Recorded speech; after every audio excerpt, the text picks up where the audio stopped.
gusto a nuestros amigos de Blue Report. Nos encontramos con una mujer, un mujerón, líder, quien ha sido y ha tenido que enfrentar en su vida temas muy delicados para la agenda nacional. Y me refiero a Dilcia García. Ella es la comisionada de la Comisión Nacional para Prevenir y Erradicar la Violencia contra las Mujeres. El tema es de suma delicadeza en México porque afecta a más de la mitad de la población total del país, cosa que no es un asunto menor. Y antes que nada te doy la bienvenida, que estés en nuestras pantallas. Gracias, Dilcia, por estar con nosotros. Al contrario, Ciro, muchas gracias a ti y al auditorio. Gracias.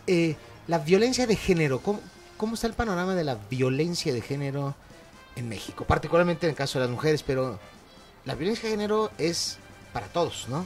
Efectivamente, la construcción de los patrones de violencia es una construcción de mujeres y hombres. ¿Sí? La violencia de género evidentemente es sufrida por mujeres y por hombres.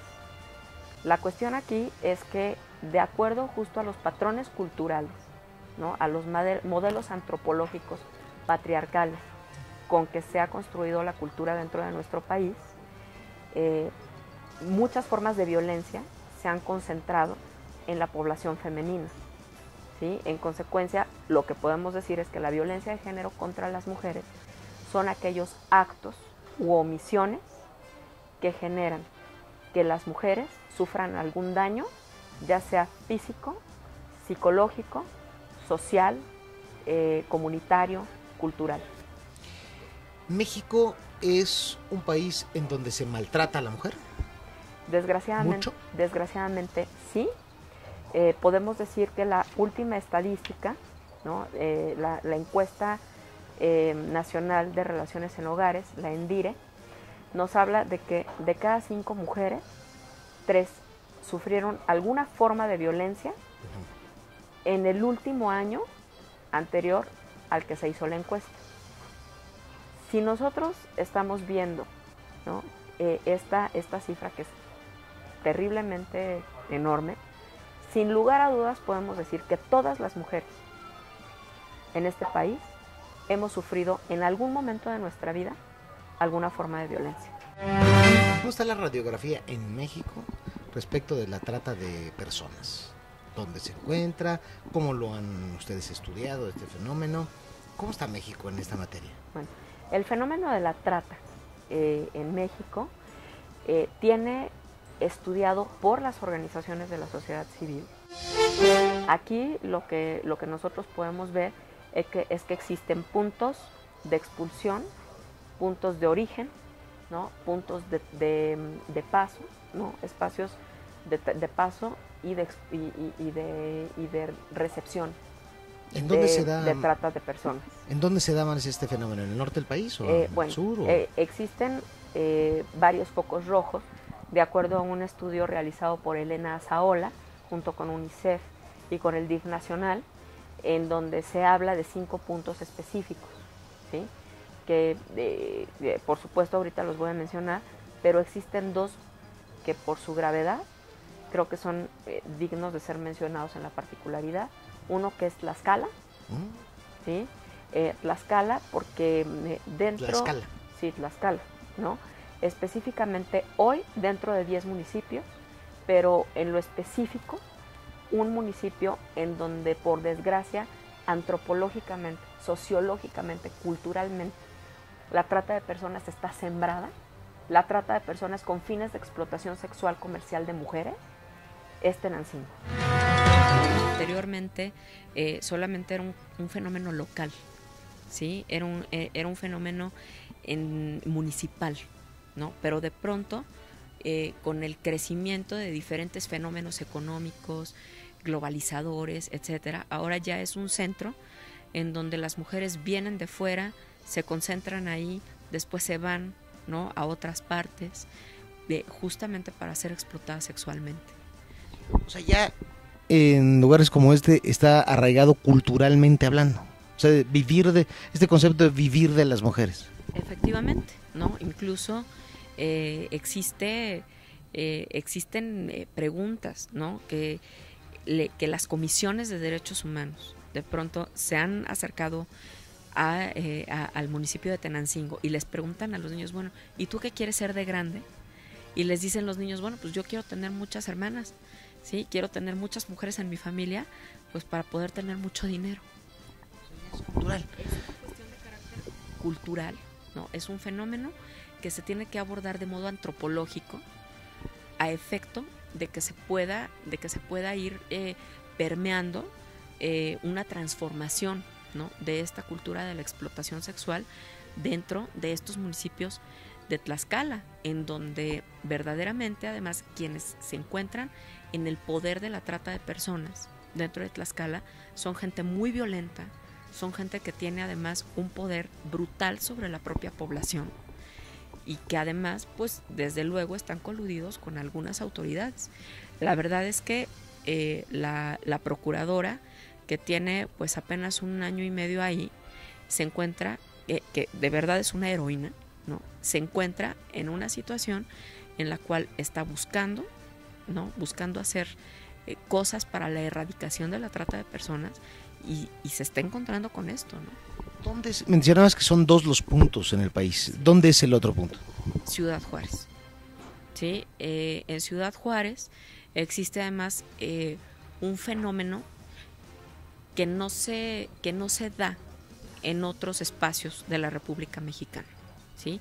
Es un municipio poroso, ¿sí? Es un municipio fronterizo en donde existe una enorme cantidad de maquila, en donde el 50% del municipio no se encuentra pavimentado, ¿no? En muchas ocasiones no tiene la infraestructura necesaria para la creación de un contexto de seguridad, ¿no? Y en consecuencia, muchas veces lo que pasa es que justamente por ser un estado un lugar de tránsito, muchas veces estas mujeres que no necesariamente son juarenses, sino que son de otras entidades federativas, en otras muchas ocasiones también son juarenses, ¿no? De pronto van a su trabajo, ¿no? En este caso, por ejemplo, la maquila, las mujeres que no son de ahí, ¿no?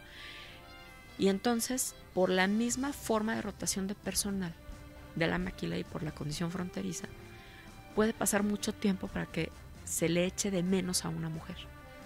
Porque pareciera que o ya se cruzó al otro lado, o ya se regresó a su casa, o ya se fue a otra maquila.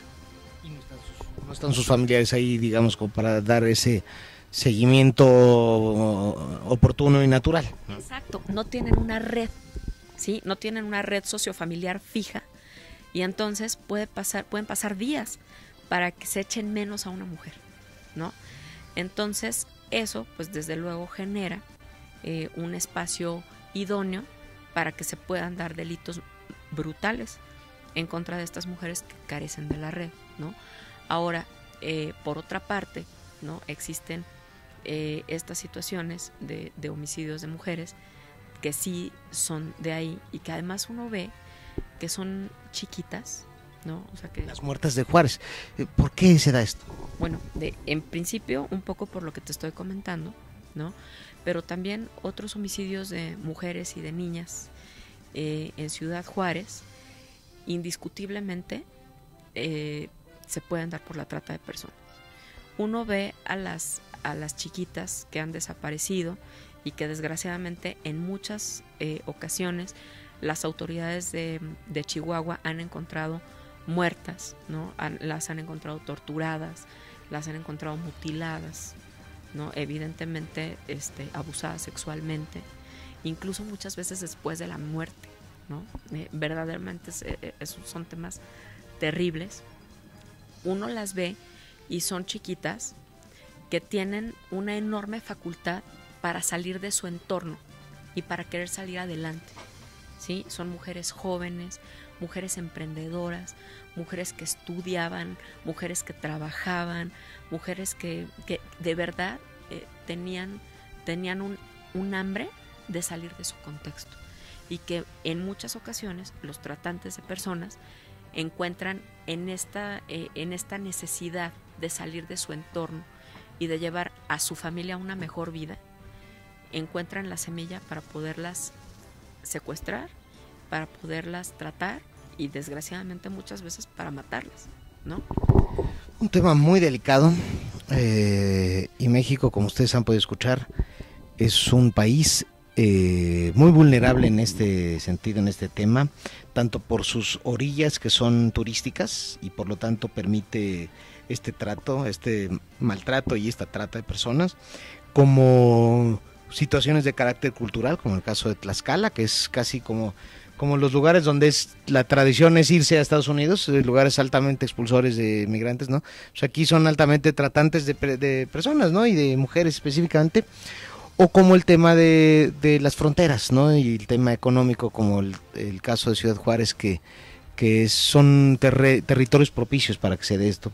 México tiene un grave problema en esto, y sin duda alguna, bueno, pues es muy interesante poder seguir platicando contigo, querida Dilcia García, comisionada de la Comisión Nacional para Prevenir y Erradicar la Violencia contra las Mujeres, de la Secretaría de Gobernación. Te agradezco mucho que nos lo cuentes.